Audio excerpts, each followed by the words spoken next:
Yo, Eric, we're over here on the paranormal hunt, and I headed over to this other building, and it's number 13. What is this someone on? My God.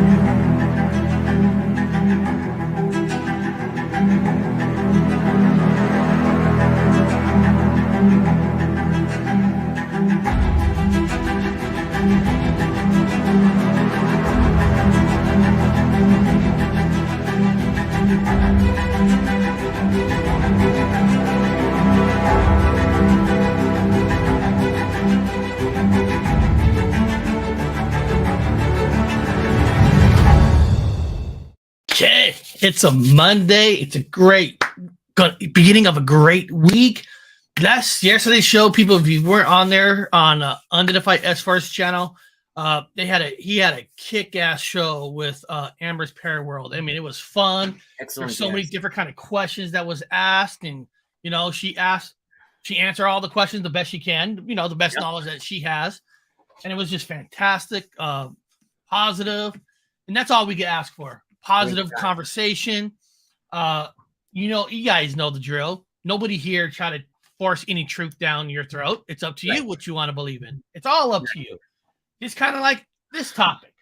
What really happened at the Amityville Horror House? Some people say it's a hoax. Some people say it was made up. They say the Lutz family are con artists.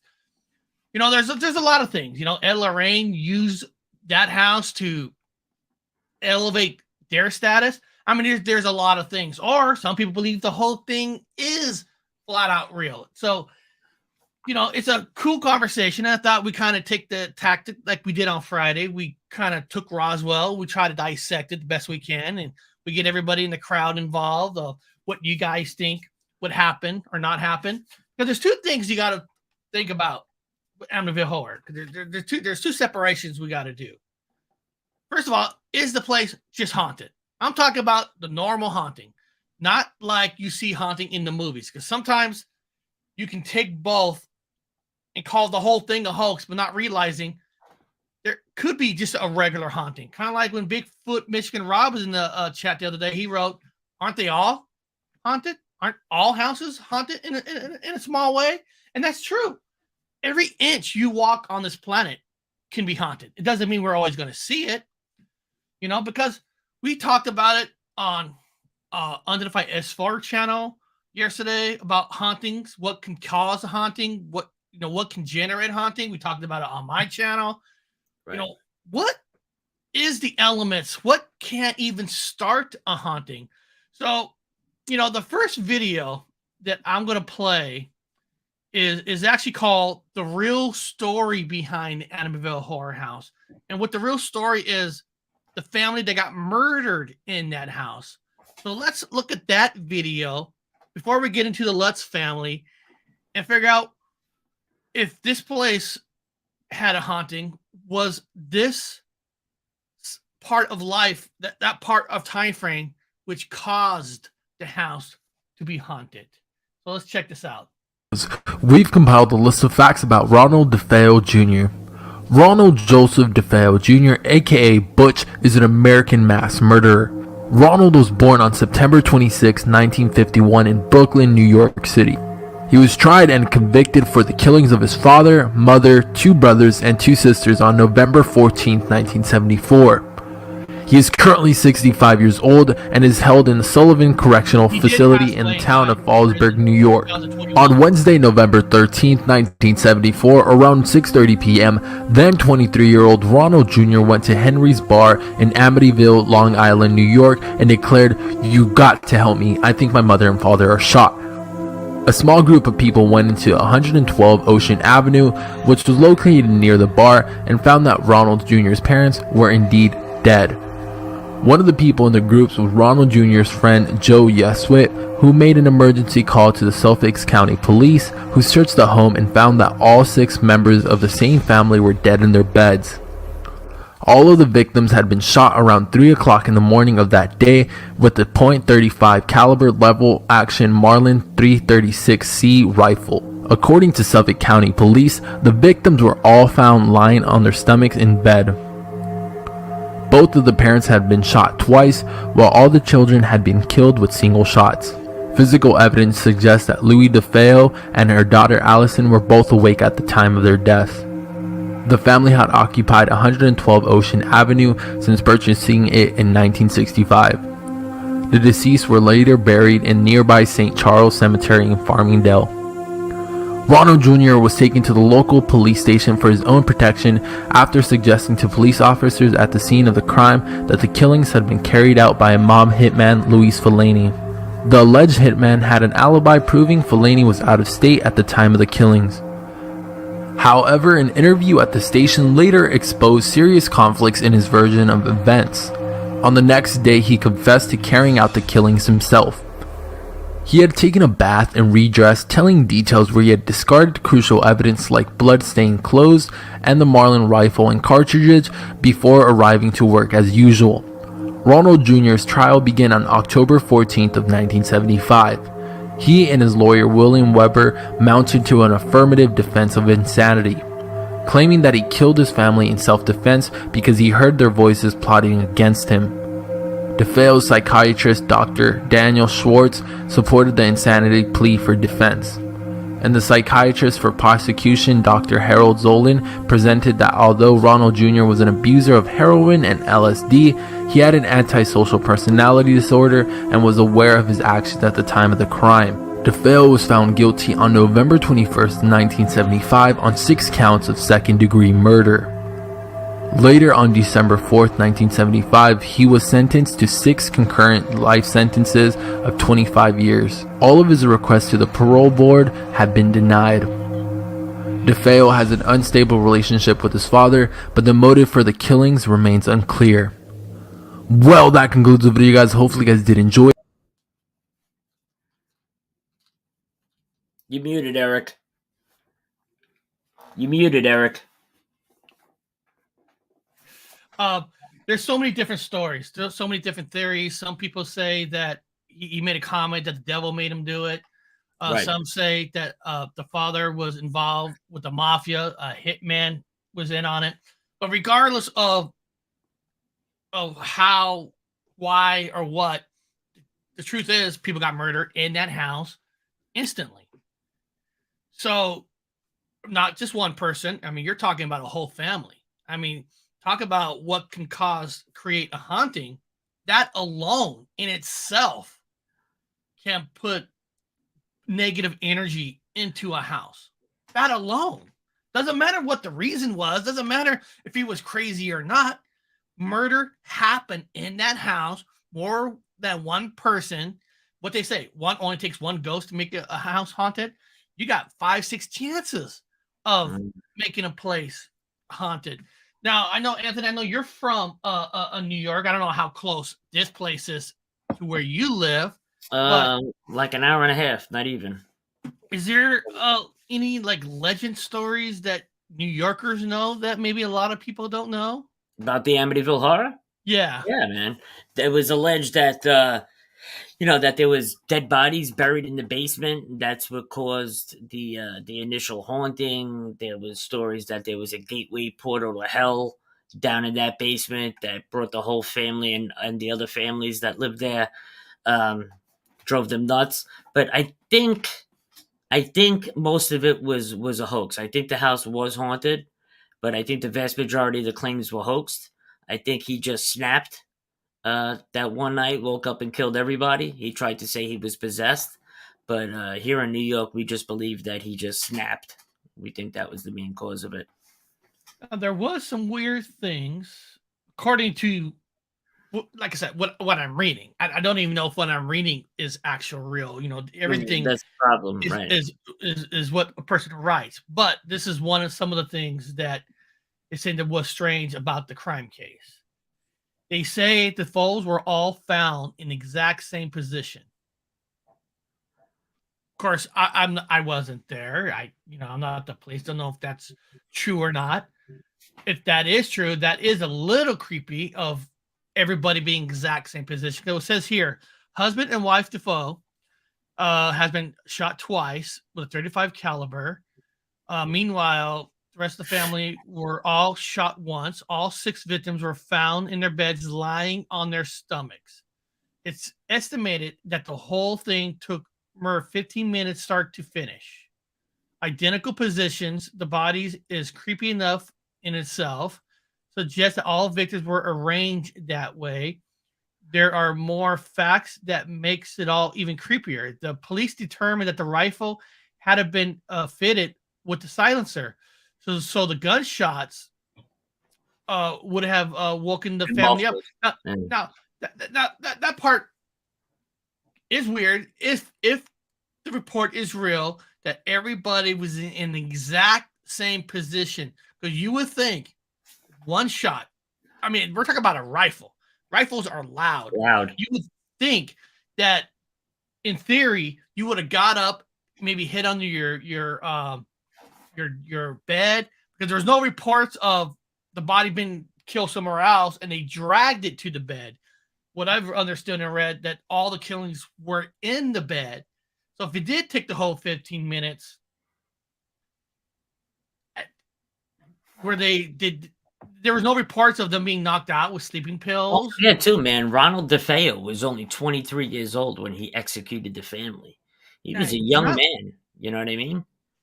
So what would possess a 23-year-old young man to wake up middle of the night and just start executing the entire family? You got to say to yourself, was this guy really getting taunted by demonic entities in that house?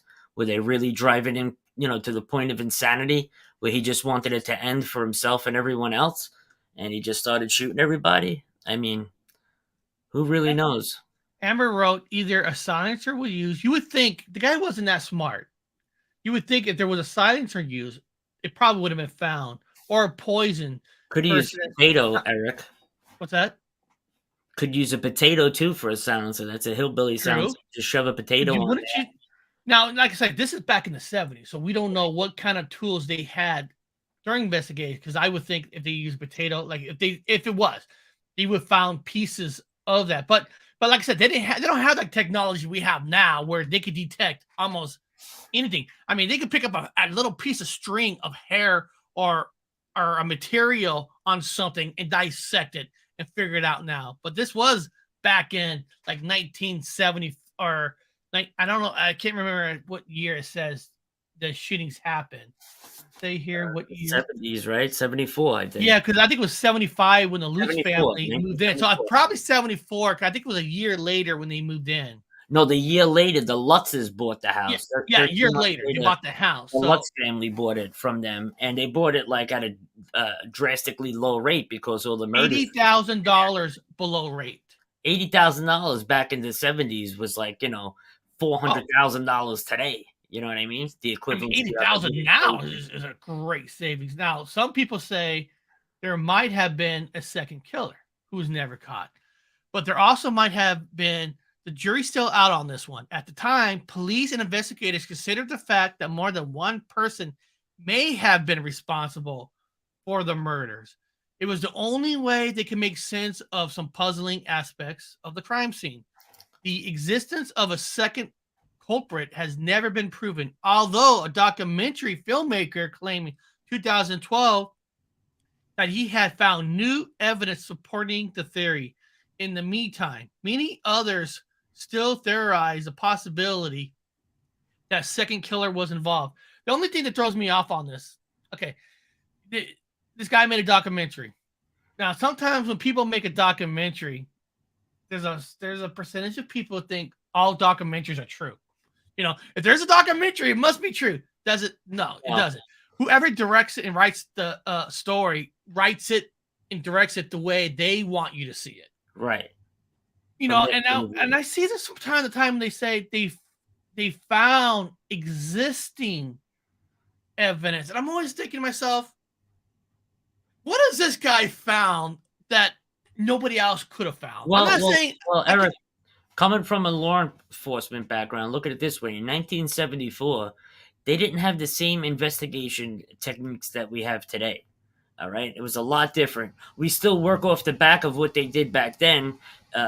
The way we do our cases and our investigations are pretty much timelines and gathering evidence is still the same way. But we have way more technology now that they didn't have back in the 70s. So you could find a lot more things today than you could find back then with But the advancements in but technology if that we have. but if I'm not part of this, this is a great conversation because this is parts I don't know. If I'm not part of the police department and I'm investigating the case, wouldn't I need some of the items that were there? I mean, I probably can't just walk into a police station and say, hey, I want to see this and this and this.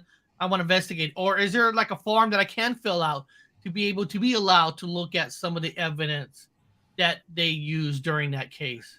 If the case is closed, depending on the department, you would have to fill out, a bunch of forms and request to review the case. I'm sure you could do that. It's probably in closed files. Apparently, they've done that because they did all these movies and shows and books about it, right? But the regular person isn't going to get that stuff unless you're writing a book or doing a movie. Then I guess you could request that from the department, but you don't always get it. So here it was. When there's a murder, everything is gathered. Everything that's in the crime scene area is evidence. The carpet, the bedspreads, the mattresses, their clothing, their shoes, the wallpaper, whatever blood splatter wherever it went. That's all collected, bagged, and tagged. So the murder is 1974. In 1974, I was about to turn 7 when this happened. So 1974 makes sense because a year later is when the Lutz family moved in. So that's when they moved in. And let's see here. Ronald DeFeo Jr. has changed repeatedly in the decade since the murders. Now, listen, that's nothing, right? That's nothing really new about any murderer in prison. Stories always changed. They always, sometimes a murderer might think, well, maybe I'll change the story to this to get me off. I mean, stories change in prison. That's nothing new. And the stepfather, George Lutz, he dabbled in the occult, it was alleged, too. Did you know that? Yes, I heard that, too. That he alleged, and he's the one that kind of opened the pathway for his son to get possessed in that. I mean, there's so many, and we really don't know unless we're there. I mean, some people say that the father beat his kid, and that kind of caused them to break. It was alleged that he would wake up at 3:15 every morning, and when they had the priest come bless the house, the voice, the demonic voice told the priest, "Get out." So some of those. This is weird. Danny says this happened on my birthday in '74. I was now born on the 13th. Wow. That's what George and Kathy Lutz also took a lie detector test too to prove that this stuff was going on. I don't know if you knew that. Yeah, I knew there was lie detector tests involved. Yep. There's Danny, November 13th. And of course, here was when he says right here, during the trial of November of 1975, DeFeo claimed that Voice told him to commit the murders. So he said that in court. Now, that could easily be said by the lawyer to say, hey, say this to make you look crazy so you can go into the Looney Tune instead of the regular prison. But we don't know. Or was it all truth? That's the thing. Regardless of that. Now it says Ronald DeFeo is not a serial. Listen, there's a lot of murders that are that happen that aren't serial killers. I mean, there's passion. There's people who just snap. Crimes of passion, sure. Yes. So that's nothing new there. Okay, that number 5 can be for a different section of the show. But regardless, murders happen. So, is there a blueprint for a haunting? Yes, right there. I mean, talk about the negative energy that's in that house.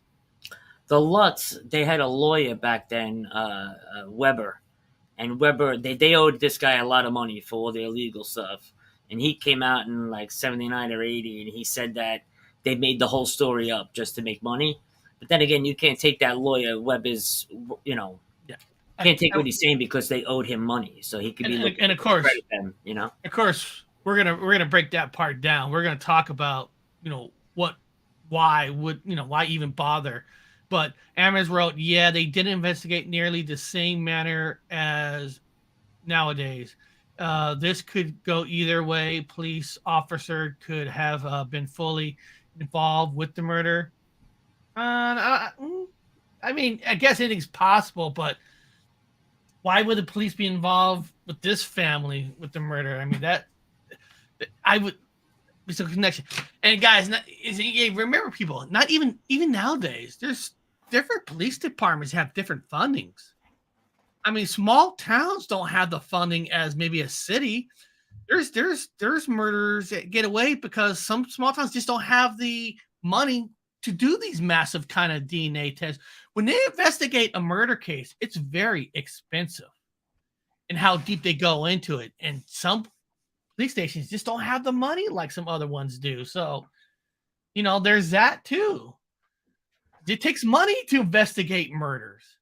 Hey, they sold that house again back in 2017 for like $600,000. It went like $200,000 under asking price then, and so for like $200,000 less also in 2017. And you would think something with that kind of paranormal connection and everything, the house would have went for way more money, especially today. But didn't. Tell you what, that house was here. $600,000, dude. It's a freaking bargain now, even here. I mean, houses down the road, not even half a mile down the road. They built these brand new houses on this lot, over $1 million. Over $1 million. Like not even half the size of that Amityville Horror House.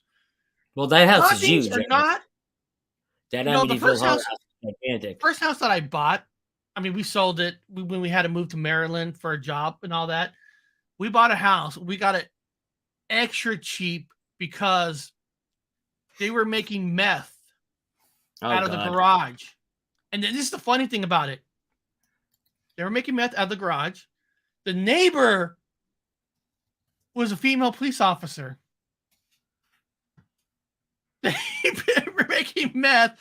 And how the hell did they know they were making meth in that house? And I think the only reason these people got caught because a refrigerator exploded in the garage or something, and fire trucks had to come, and they found the drugs, and it got me the house cheaper. And it was a great neighborhood too. But it just tells me that people who have drug problems, who make drugs, they don't care who their neighbors are. Because you would think of all places, nope. Hey, I'm going to build a drug out of my garage. Then sue a cop. Hey, got me the house cheaper. They don't care. Scarol is Scarol. I'm going to show you the house now because the Amityville Horror House, you normally see it from the back windows is normally what they show.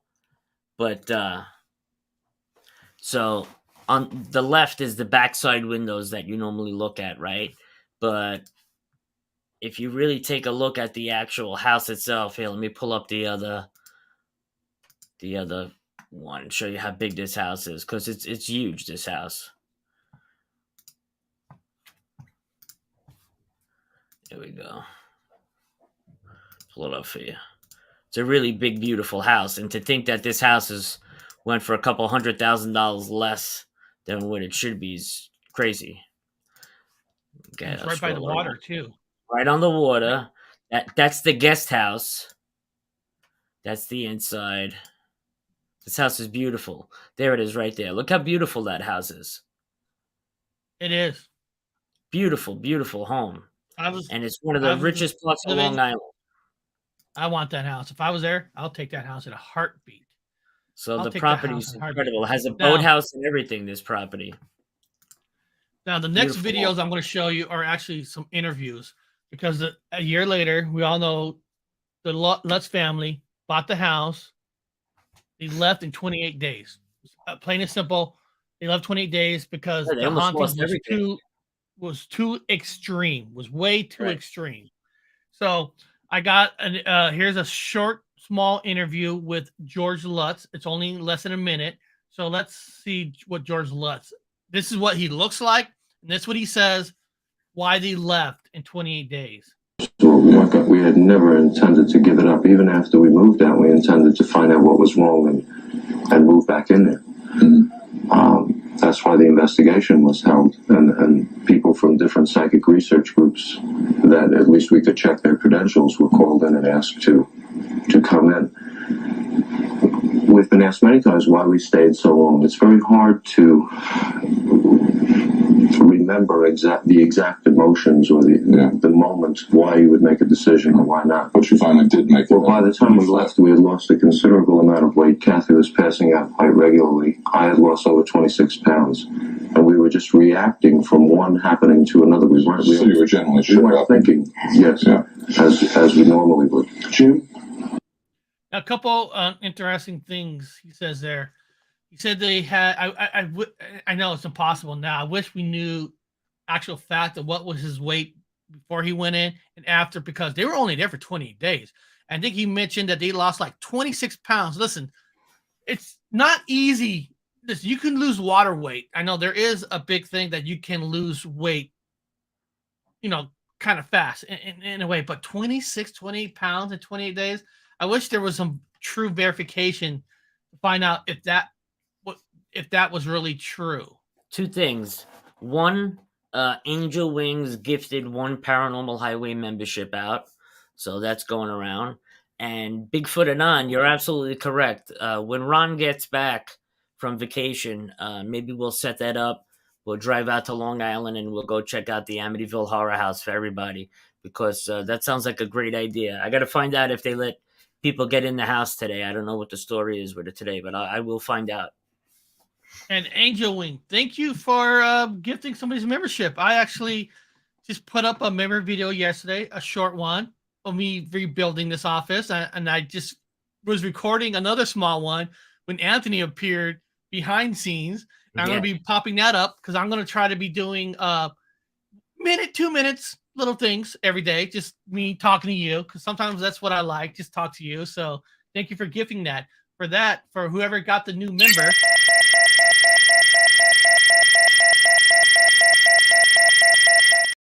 That's such an annoying sound. I know it. I know it felt like my brain got fried down. So this next interview is actually the Amityville priest that apparently during the 28 days, when they've seen the ghost or ghost things going around the house, the wife went out and reached out to a priest to do a blessing on the house. It's a blessing. They come in the house.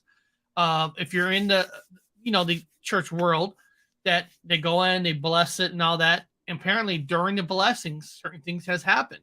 So let's check out this interview with the priest. As is common with many Catholic families, Mrs. Lutz asked her parish priest to stop by and bless the house. This blessing began in the sewing room and seemed to set off a chain reaction which would jeopardize the lives of everyone involved. Because of criticism later leveled by other church officials, the priest has never before talked to anyone in the media. In Search Of was able to locate him, and he agreed to tell us his story, but only if he could remain anonymous. I was blessing the sewing room. It was cold. It was really cold in there. And I thought, gee, this is peculiar. Because it was a lovely day out, and it was winter, yes, but it didn't account for that kind of coldness. By also sprinkling holy water. And I heard a rather deep voice behind me say, "Get out." It seemed so directed toward me that I was really quite startled. I felt a slap at one point on the face. I felt somebody slap me, and there was nobody there. Strange events also affected the priest who blessed the house. He discovered blisters were festering on his hands. I went to the doctor for it, yes, and he couldn't explain it. He thought it might be caused by anxiety, and of course that's feasible. But I don't think I'm given over to psychosomatic responses. He called the Lutzes to warn George and Kathy.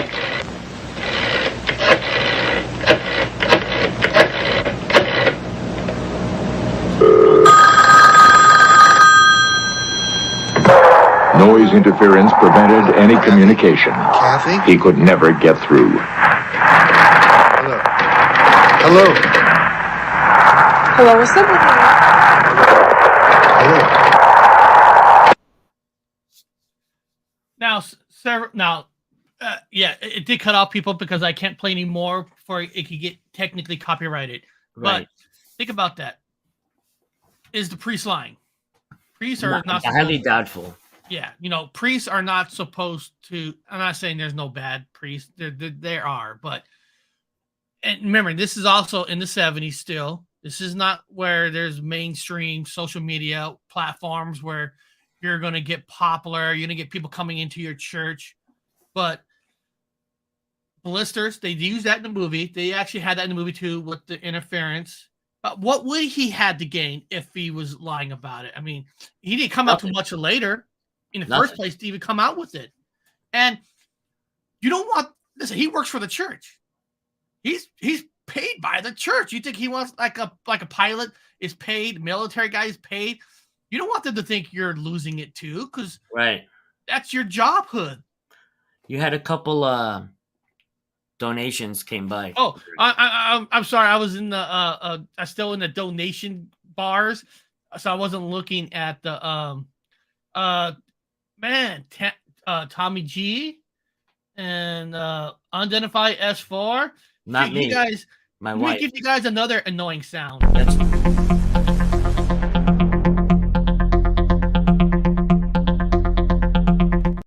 That wasn't actually not that annoying of a That's sound. my wife sent you that one. She likes using my bank card. Well, since your wife likes using your bank card, you know what I really want? No, but you grew up in a church family and all that. What would a priest have to gain to? Or actually, how about this? I'm going to start fresh. What kind of is it? Is it has to be a special kind of a priest, like a level of a priest, to be able to have permission to go into a house to do a blessing, or can any minister or priest do it? No, any priest can bless a house, right? But when it comes to demonic hauntings or exorcisms and stuff like that, it's a special priest, somebody that's trained in the occult and studied all that stuff. Probably an exorcist would go in there and do stuff like that. But any old regular priest you can have come bless your home anytime. Did they ever say if that priest was a special one? I don't remember. I don't know. I'm trying to think. I don't know. If I remember the movie correctly, I think he was just a regular priest. They were having to come there to bless the house, and then all that stuff started going on. So he started saying different prayers and stuff like that. I remember right. He was the religious one of the family, and Right. George really wasn't. Right. Yeah, he's it's like a non-believer and Which a believer. which makes a lot of sense, because if he was dabbling in the occult, right, and he had no religious affiliation, to him it would kind of be like kidding around, messing around with trying to see if he can conjure up dark forces, right? There would be it wouldn't matter to him. But to a Catholic person, we know not to do that. You know what I'm saying? So for him, maybe he really did conjure something up and he didn't know any better, you know? And before we get into the Ed and Lorraine stuff, when they got involved, because they got involved after the 28 days. They weren't there during the 28 days. Ed and Lorraine, they were there after. Now let's get into this part. Right, Gigi, demonologist. Why? Thank you. Think of it.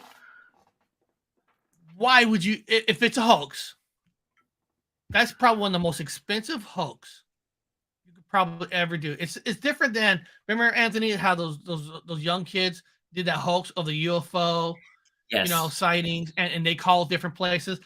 Those kind of hoaxes are easier to do. They don't cost money, right? You can just have your friends, you call up, hey, go over here, you call up, we'll dock you this little video footage, and you call different places. You show this, you show that, and you go from there. Right. This place, you have to physically buy a house.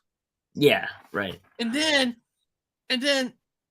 make the judgment within 28 days to say, we're going to hoax, we're going to run out of here after 28 days. And think about this too.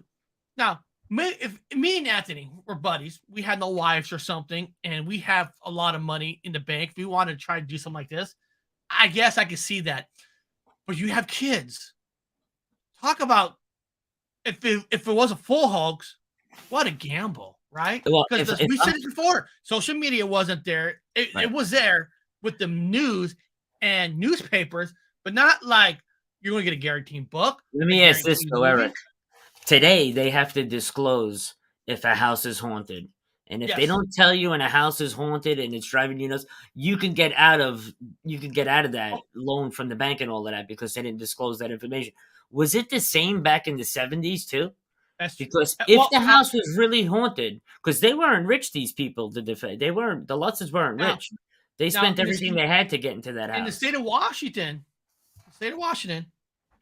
when we bought our house that was a Met, yeah, they had to report that. Right. But once I own it and I sell it, I don't have to report that no more. And But here in what I'm Washington, asking is, maybe the Yes. bank back in that state, yeah. didn't report that to them, and when they got in there, you know, they were having the shit scared out of them by all this crazy stuff, and within 28 days they got out of there. Or maybe they made it all up to try to get out of the house because they really got in over their head and they couldn't afford it. So they made up the story that the house is haunted, we can't live here, we got to get out of here, you know, to try to get out of the loan from the bank and all of that. Yeah. So I mean, there's a lot of factors you got to weigh in with this stuff. You have to, because I mean, God, I mean, back in that day, I'm thinking to myself, you know, we're going to use this ghost hunting, but the ghost hunting to get out of what? I mean, you're still leaving the house. You're still going to the bank's going to disclose, regardless if you say the house is haunting or not. It's like, did they really have it in mind that they can make a book out of this? I mean, you're right. I mean, it's Possible, right? I mean, if it is, if that was the plan, you gotta give this husband and wife all the credit in the world for being ballsy like that. I could not take that chance having kids. I mean, they had kids. Some If it people, is, it was. Some It people was. look at it like, you know, this could be a lottery ticket if we do this right. You know what I mean? And we've seen that time and time again with stories, right? Corey Good's in the news again. He's doing his depositions. I got them up on my channel. Truth Seekers has him up on his channel, right? For years he lied. He made millions of dollars off that bogus claims with blue avian aliens and secret space programs and med beds and all of that. For years he made millions of dollars off that, right? Swearing it's real. Now we all come to find out it's all fake, right? Yep. People do that to make money, Eric. Now, don't get me wrong. I really, truly believe the house is haunting because of the killings that happened in it. But you can exaggerate that, kind of like watching Ghost Adventures on TV, which is I watch it for guilty pleasure. Yeah. You know, you can exaggerate and base it off of that. So the truth of the matter, the house is haunted. I believe that's true. But how extreme it is, I would never know, because it'd be such a fun house if we could get our hands inside. But I know I don't know if anybody gets permission to go into that house or not. But now here's an interview with Ed Warren.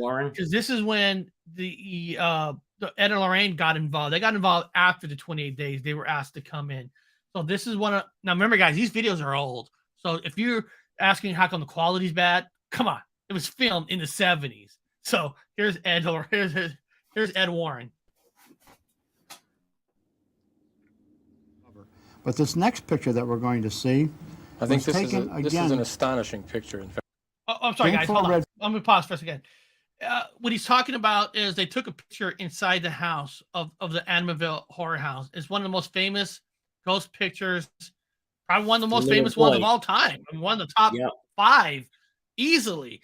It could be number 1. All I know, I don't know if there is a voting for top 5, but this would definitely be in the top 5. So they're talking about the picture. But this next picture that we're going to see, I think this is an astonishing picture. In fact, yes, with infrared film. Oh, yes. And it's in the upstairs bedrooms. Just to the left there, you see what looks like a small boy's face looking out with bioluminescent eyes. This was the room of one of the young boys who was murdered there. Isn't that eerie? Now, a lot of people would say, well, is that the spirit of the young boy? No, it is not the spirit of the young boy, but it is a diabolical spirit with luminescent eyes that appear. Real quick, people. Ed, if you didn't know, he's a demonologist. Yes. Okay. Now, I'm not saying he's real or right. That is not a spirit of a boy, because to me that could easily be a spirit of a boy. But he is a demonologist.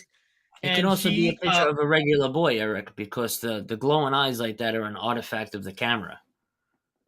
True too. You know, could be too. And Lorraine is a known medium, so people know their little background. You got a demonologist and a medium. appears in that home to confuse the investigators. But you think that is an evil spirit, Ed? Positively. Everything about this house was evil. It's not that a house is haunted 24 hours a day. You don't walk into a haunted house and see ghosts flitting all over the place. After 9 o'clock, the psychic hours start, 9 to 6 in the morning.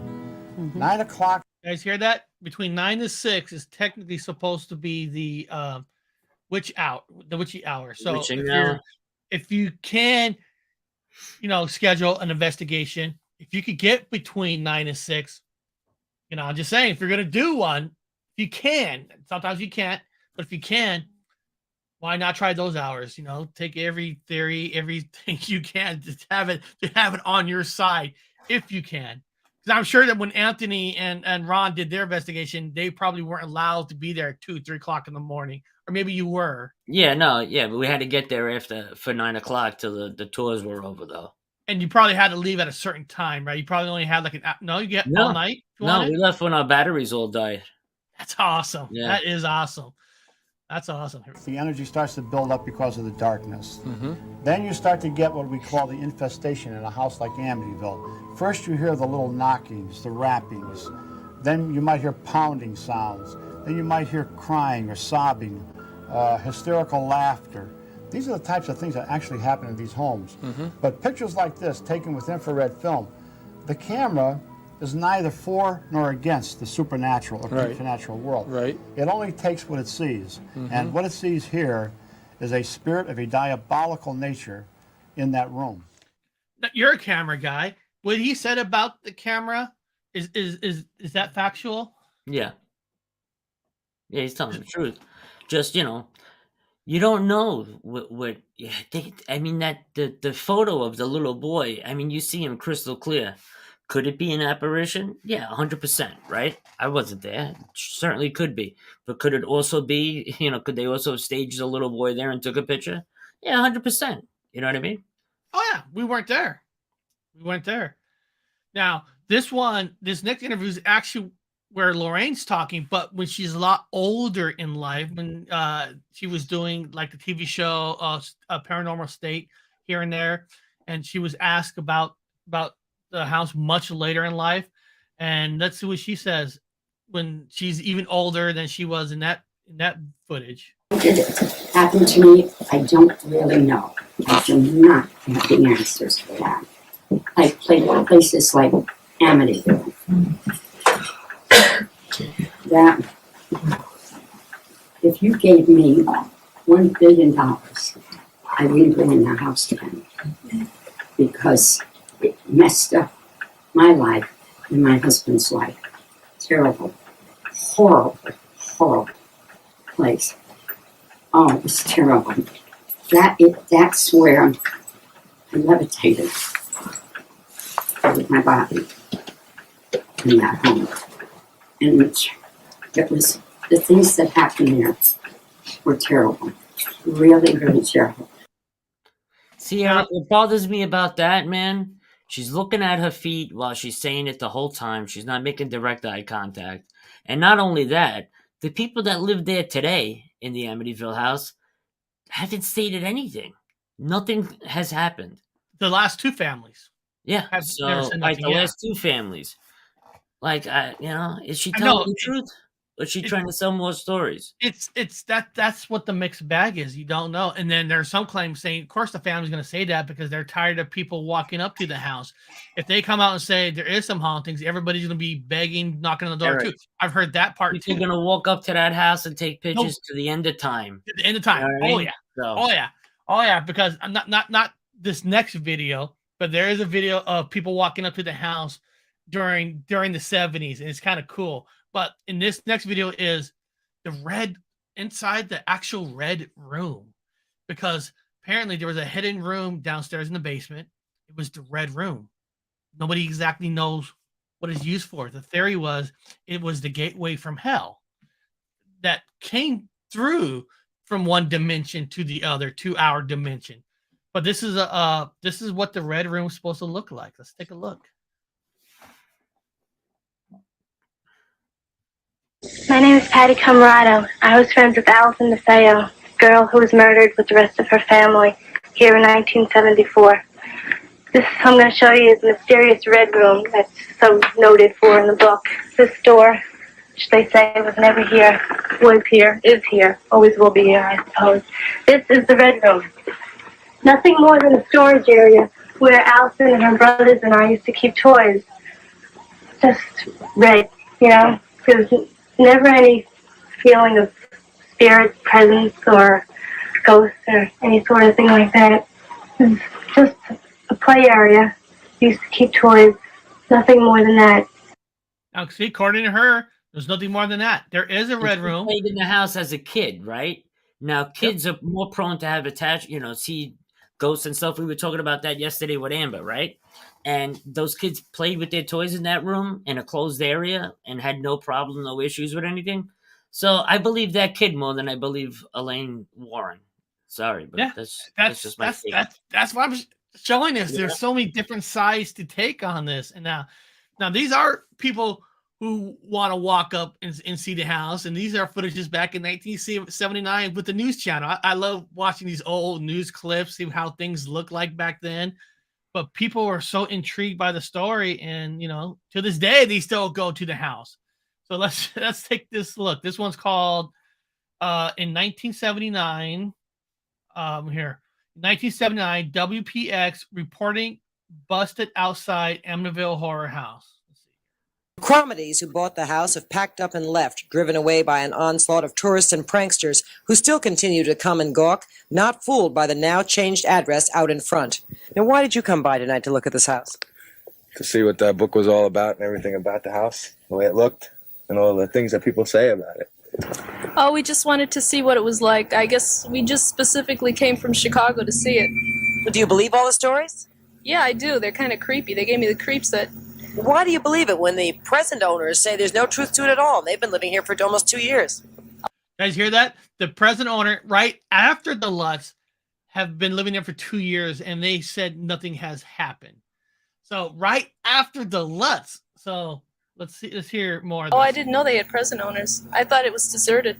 A man who said he was a friend of the Cromedies also came by, but insisted he not be photographed. You say a friend of yours lives here and you've been in the house. Is there any truth to all these stories that it's haunted and there are weird smells and slime and all those other things? Nothing at all. It's all a bunch of lies. Well, how do you feel about all these tourists coming by and the movie opening and all of this? What do you think of that? Well, I live right down the road and it's a pain in the neck because you can't even get down the block. But when we started rolling the cameras, I had no idea just how much of a pain in the neck it was for the man now temporarily living in the house. As Frank Birch and another man came to the porch, I walked up the driveway to talk to him. He refused and demanded I leave. I thought I did so fairly quickly, but apparently not quickly enough. Within minutes, a police car arrived. Then another. Birch came out and told the police he was pressing charges. My crime, trespassing. I begged for mercy. None was forthcoming. I was shown into a police car and driven to the Amityville police station. Inside, officers pulled out 8 separate forms to be signed. I sat by nervously while my camera crew waited outside.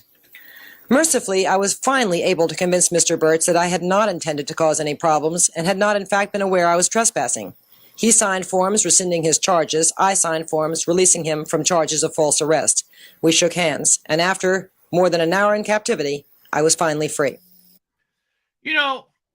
Crazy.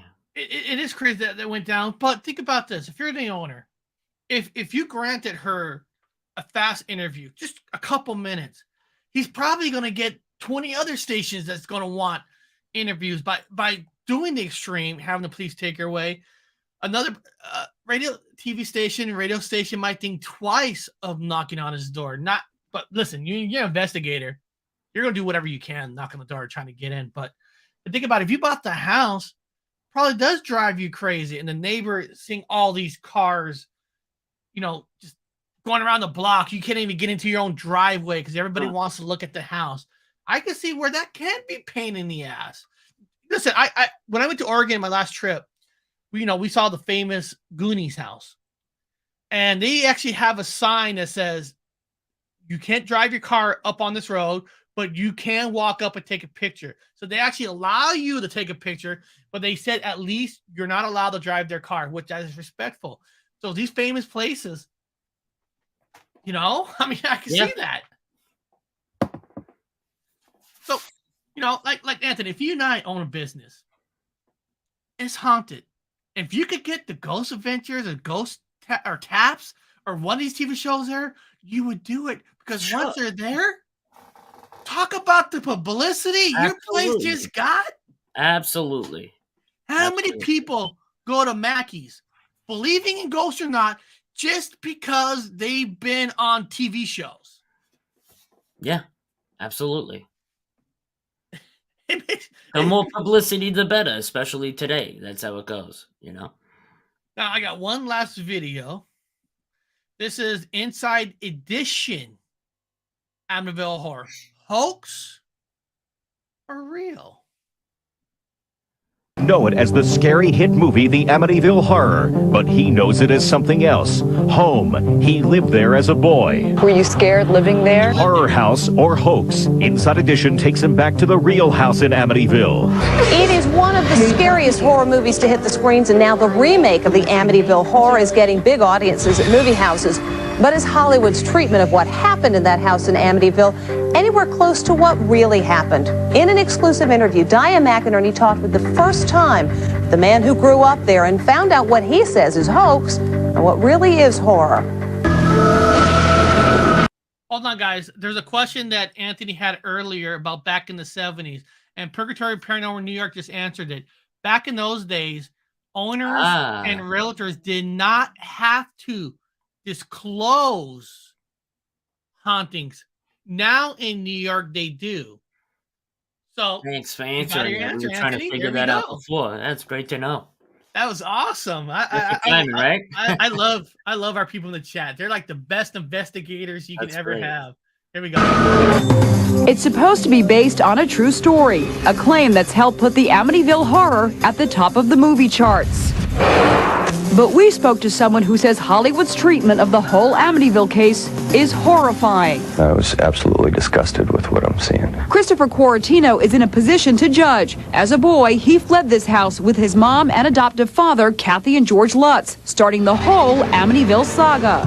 We went back to the home with Christopher, and in an exclusive first ever interview, he blasted what he sees as the untruths in the movie. The only thing that they got right is that our family moved in that house and we left. This is the house in Amityville, Long Island that the horror movie is based on. As you can see, the infamous windows have been changed and the home has gone through several owners since George Lutz and his family fled from here almost 30 years ago. Christopher Quarantino is the little boy in both the new movie version and the 1979 original starring James Brolin and Margot Kidder.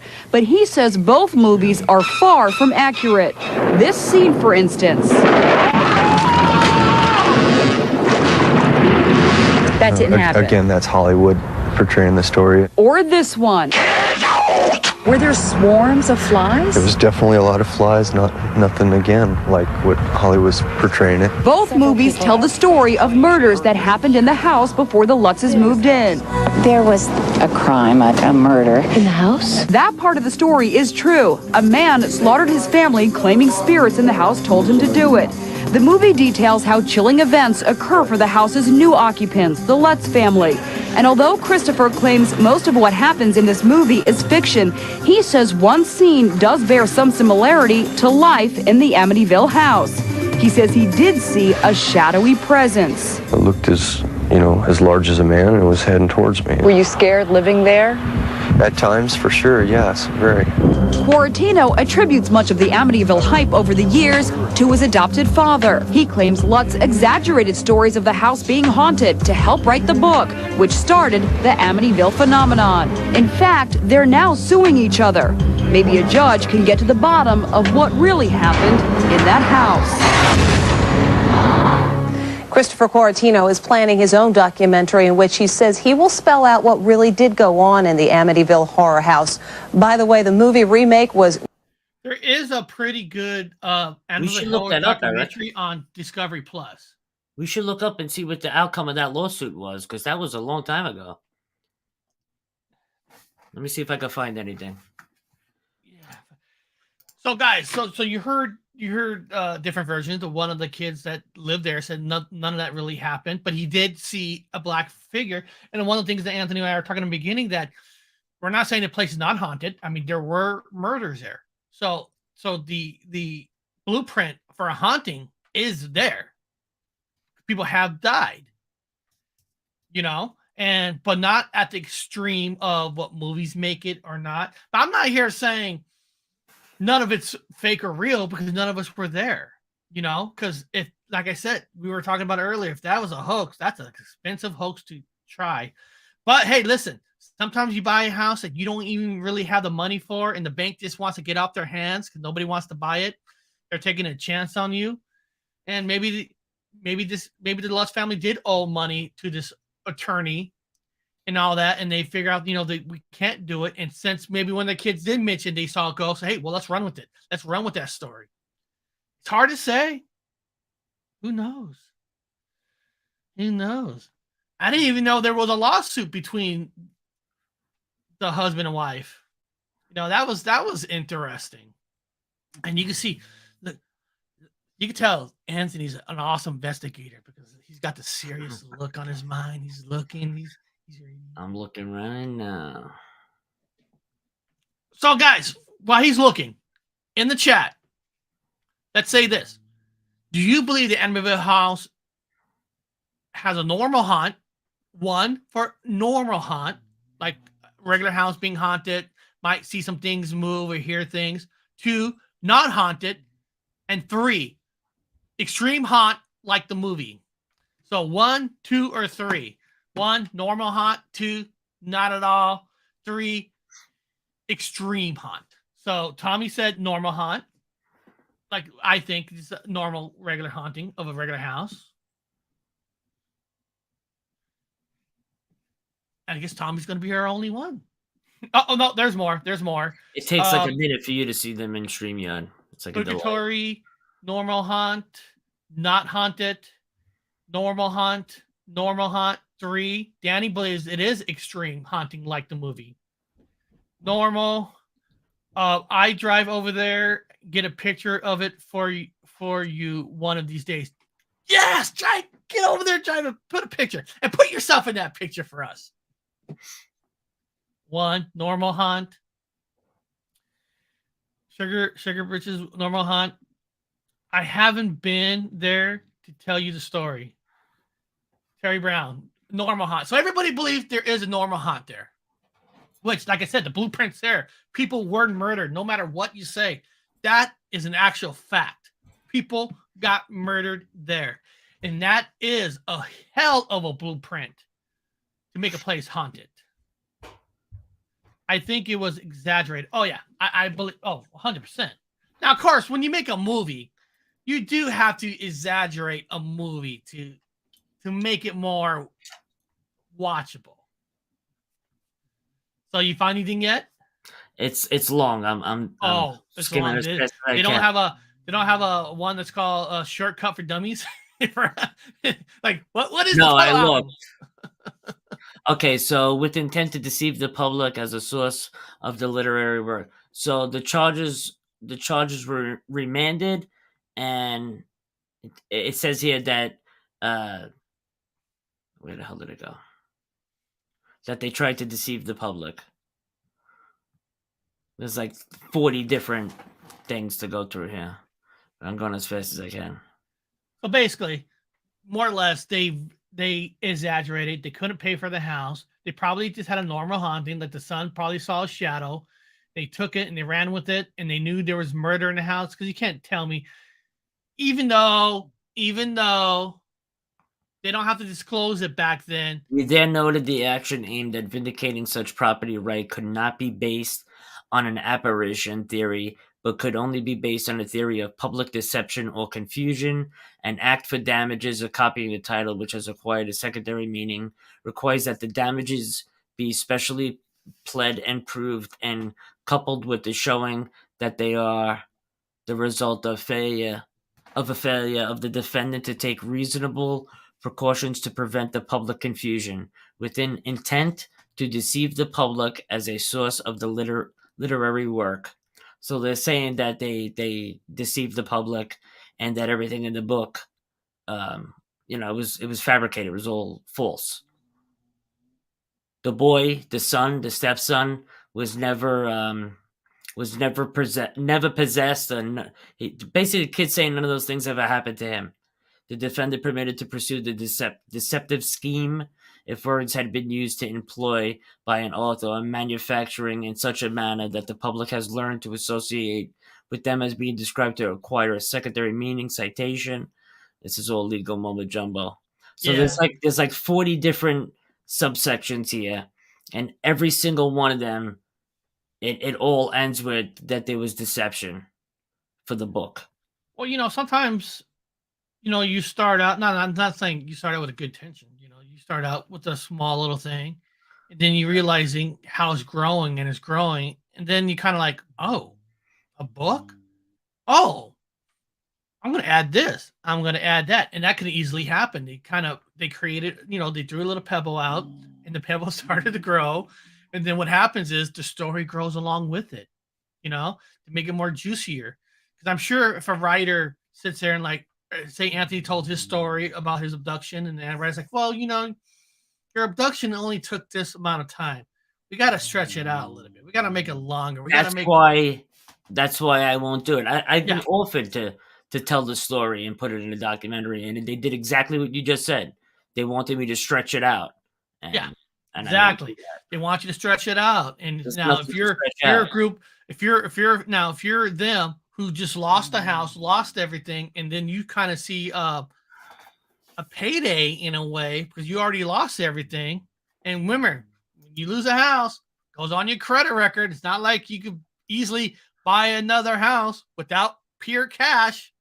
You kind of ruin your credit history for 15 years before that disappears. So somebody throws you a lifeline. Stories will grow. You'd be surprised what people do when you're desperate.